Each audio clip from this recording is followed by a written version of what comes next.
Okay, this is Aditya's clamping robot. The mission is to use the clamp and the ultrasonic sensor to detect the glass kept right in the front. It will close the clamps and drag the glass back to home base.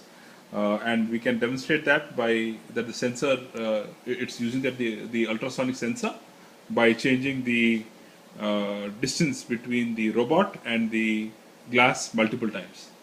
Okay, Aditya, go.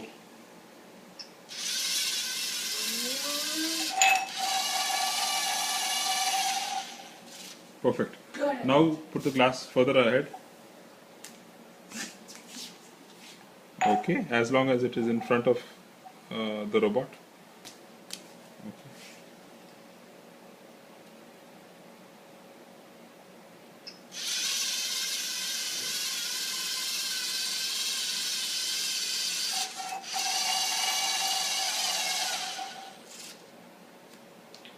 Good job.